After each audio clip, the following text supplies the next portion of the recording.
Olá, leitores! Bem-vindos a mais um videocast do Pato Fausto, programa para discutir literatura, quadrinhos, mas não as restaurações da Cecília Gimenez. E acontece que o Pato Fausto está muito prosaico. Faz muito tempo que a gente só fala de romance, então hoje indicaremos um livro de poesia, Formas do Nada, do Paulo Henriques Brito. Para fechar o programa, eu vou falar do nova publicação do Alan Moore, Meu Nome, com tudo isso depois da abertura. Até lá!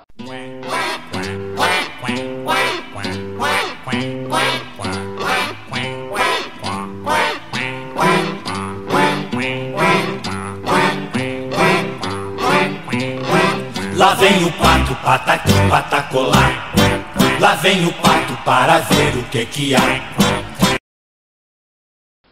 Formas do Nada, novo livro do Paulo Henriques Brito, publicado pela Companhia das Letras, com esse tratamento editorial que a Companhia das Letras dá uma série de livros de poesia atuais, né? Zumira Tavares publicou por aqui, o Fabrício Corsaletti, o Esquimó, também um belo livro de poesias, também publicou pela Companhia das Letras a partir desse mesmo tratamento, muda só a cor. E agora o Paulo Henriques Brito, esse livro de 2012, publica o Formas do Nada, que é o seu sexto livro de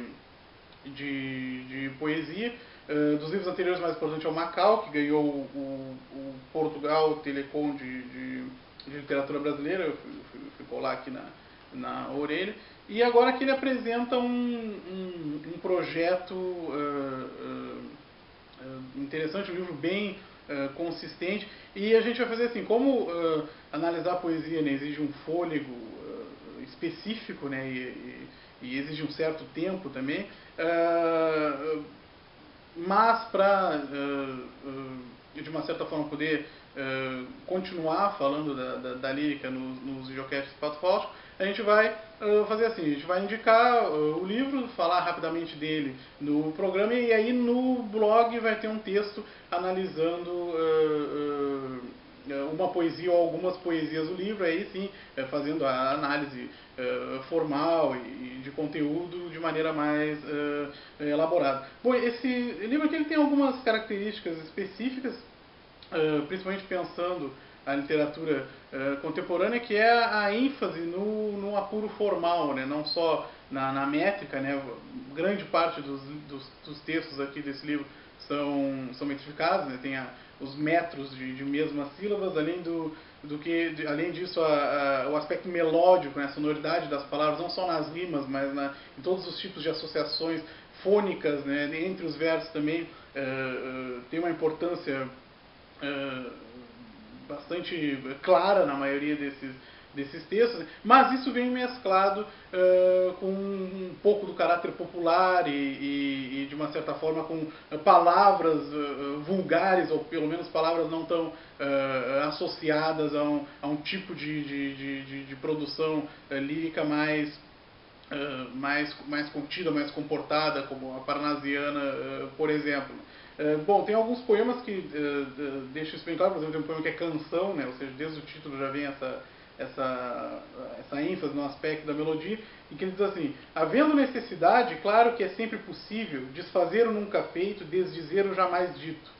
Fingir não é nada difícil, quando a própria realidade é, de todas as hipóteses, a que é mais indesejada. Não se veste de negar uma simples negativa. Menos com menos dá mais. Há coisas piores na vida. Então, aqui alguns elementos desse poema, como a própria questão da apreensão da realidade, de qual a forma mais adequada para aprender essa realidade, para, de uma certa forma, explicar as coisas do mundo. Essa temática está em vários poemas desse livro, inclusive no que eu analiso do blog. A questão da mescla de erudito e popular é bem consistente em alguns textos, como Horácio no Baixo, né, que é um poema curtinho que ele diz assim: tentar prever o que o futuro te reserva não leva a nada. Mãe de santo, mapa astral e o livro de autoajuda é tudo a mesma merda. O melhor é aceitar o que de bom ou mal acontecer. O verão que agora inicia pode ser só mais um, ou pode ser o último. Vá saber. Toma o teu chope, aproveita o dia, e quanto ao amanhã, o que vier é lucro. né? É uma das poesias que eu menos gosto do livro, mas ele é interessante porque vocês perceberam o jeito que eu li, né? Esse é a forma oral dessa poesia, mas ele é toda feita em versos de 12 sílabas. Então há essa tensão, né? Há essa relação muito forte entre um tipo de código, um tipo de organização formal e aquilo que na realidade a poesia está dizendo, porque na realidade é uma preocupação do poeta durante todo o livro, justamente pensar os limites da forma e as possibilidades que determinados arranjos formais podem ter de captar determinados aspectos do mundo. No primeiro poema ele já diz no último verso que todo consolo é metalinguístico, né? Ou seja, essas duas esferas, né? A esfera da linguagem, o tratamento da linguagem, do que ela pode aprender, são uma preocupação metatextual, lógico, né? Metapoética, de todo o processo também. Bom, o texto que eu analiso no blog é o Poética Prática, né, em que ele diz: a realidade é um calhamaço insuportável, tragam-me então resumos. A vida que se leva é um filme inassistível, vejamos só os anúncios. São os limites do corpo intrusões malignas de um demiurgo escroto? O corpo não é preciso, e o espírito é impreciso. Eu não é um nem outro. Anda inconveniente a tal da poesia significar? Nada como um bom significante vazio para abolir o azar. Aqui ele traz a imagem do Mallarmé, do clássico moderno, e aqui mais uma vez ele discute isso, o lugar e a função da poesia. É interessante que a poesia aqui vem como a tal da, ou seja, ela é complemento de uma estrutura oral, né, de uma estrutura vulgar, ou seja, esse tipo de estratégia muito particular é que, de uma certa forma, rende bastante discussão dentro da proposta desse livro. Bom, é difícil falar de poesia, então lá no blog tem um texto analisando poética prática, eu me refiro a outros textos também do Paulo Henriques Brito para propor a interpretação. Então é assim que a gente vai tentar manter a poesia no Pato Fáustico, falando de maneira mais ampla dos textos aqui e depois tratando eles de maneira mais detida, né, e mais analítica no blog. Então, se você gostou ou não gostou, comenta lá que a gente pode repensar isso. Bom, então, a seguir, Neonômicon do Alan Moore, para fechar o programa de hoje. Até daqui a pouco.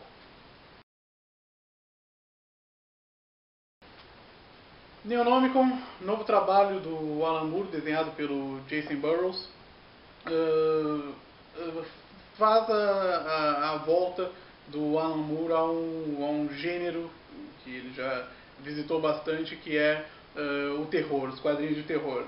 O enredo dessa história envolve, num primeiro momento, um agente federal que vai investigar uns assassinatos, e aí isso acaba se transformando numa bola de neve que cada vez ele se envolve mais com uma realidade que mistura seitas ocultas, letras enigmáticas de bandas de rock e a obra do Lovecraft, né? Isso no primeiro momento. Na segunda parte da história, dois agentes vão tentar descobrir o que aconteceu com esse primeiro agente, porque em determinado momento há uma reviravolta na sua existência. Tudo isso, de uma certa forma, intertextualizado pelos contos de terror do Lovecraft.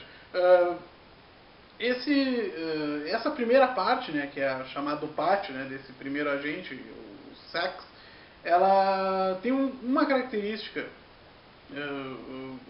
mais importante, que é justamente o ritmo, né? O Alan Moore, até quando escreve sobre teoria dos quadrinhos, ele realça a importância do compasso, né, do ritmo que a leitura vai ter, envolvendo não só a disposição dos quadros, mas a própria recepção, né, a predisposição da maneira como a página vai ser folhada, né. Essa primeira história é toda contada num ritmo binário, ou seja, são 2 quadros por página, e esse ritmo é ideal esse ritmo dividido em duas medidas, né, para um sujeito que justamente vai fazer essa transição de um lado, né, da vida, da existência, para outro. Além disso, essa recorrência na primeira história inteira desse ritmo binário acaba nos familiarizando com a forma de narrar e, por causa disso, acaba enfatizando o suspense, né? Porque enquanto a gente está familiarizado já com o ritmo, né? Logo a gente percebe como essa história vai ser contada, a gente não tem noção nenhuma da intriga, ou seja, a intriga continua nada familiar, então a gente já de uma certa forma reconhece a estrutura, sabe como que essa história se organiza, mas não faz a menor ideia do que vai aparecer no próximo quadrinho, né? Esse sujeito ele acaba, nessa primeira história, se envolvendo, como eu disse, com essa seita e acaba descobrindo uma determinada droga que é a causa dos acontecimentos, que eu vou falar um pouco depois porque é spoiler, e na cena final, em que ele já está totalmente, em que a primeira postura dele já foi totalmente subvertida,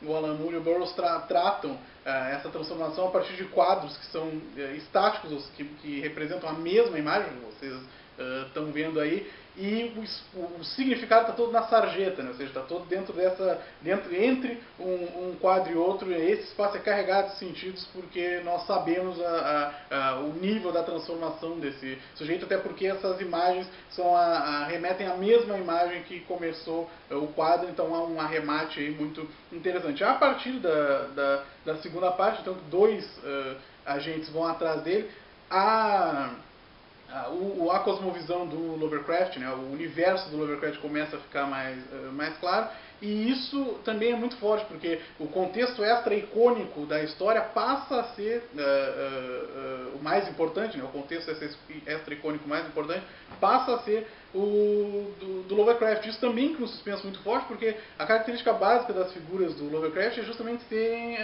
indefinidas, né? E isso aumenta a expectativa de como que isso vai vir, além de, lógico, mostrar que a insuficiência da nossa iconografia para tentar prever qualquer próximo passo nesse tipo de história.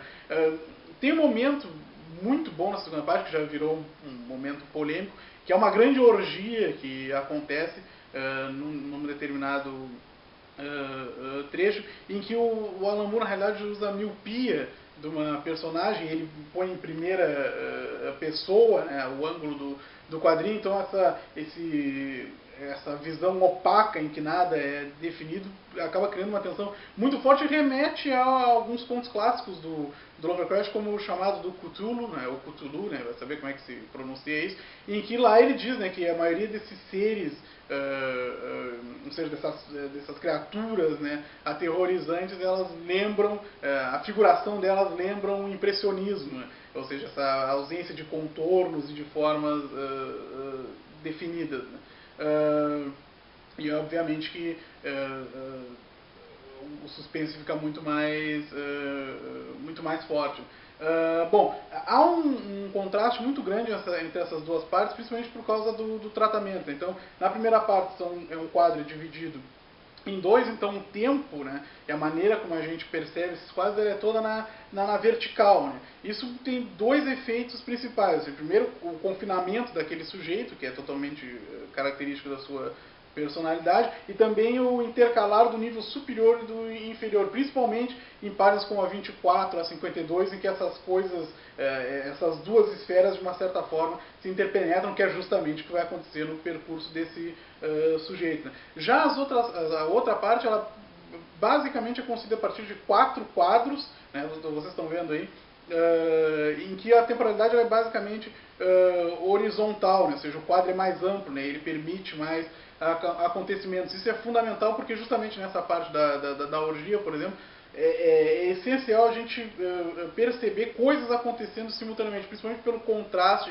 entre um personagem que está aterrorizado e os outros que estão lidando com isso da maneira mais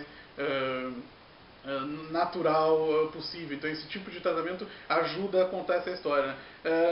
Os desenhos do Burroughs não são bons, né? Na realidade o grande problema deles é que eles não têm personalidade nenhuma, mas quando a gente se acostuma à história, com certeza rende a leitura desse quadrinho, principalmente porque a ideia é muito boa, e aí quem não leu e não quer spoiler, para de assistir aqui, né? A droga mencionada, né, o que faz os sujeitos enlouquecerem, né, ou pelo menos aprenderem uma outra realidade, é uma língua. É toda uma linguagem diferenciada, baseada nas obras do Lovecraft, em que justamente as novas associações, as novas sonoridades, a nova sintaxe, de uma certa forma, permite que o sujeito chegue a uma outra realidade e perceba o mundo de outra maneira. Então, na realidade, o Alan Moore aqui está dizendo que a linguagem, né, é a base para novas formas de percepção e para a transformação do homem, mesmo que independente de ser negativo ou positivo, né? A linguagem é fundamental, né? Isso também vem em sintonia com a obra do Lovecraft, o próprio Chamado do Cthulhu. Ele diz, né, que essas criaturas, somente a poesia ou a loucura poderia entender, né? E eu acho que lirismo e loucura é uma boa dupla para dizer o tom desse terror aqui do Alan Moore.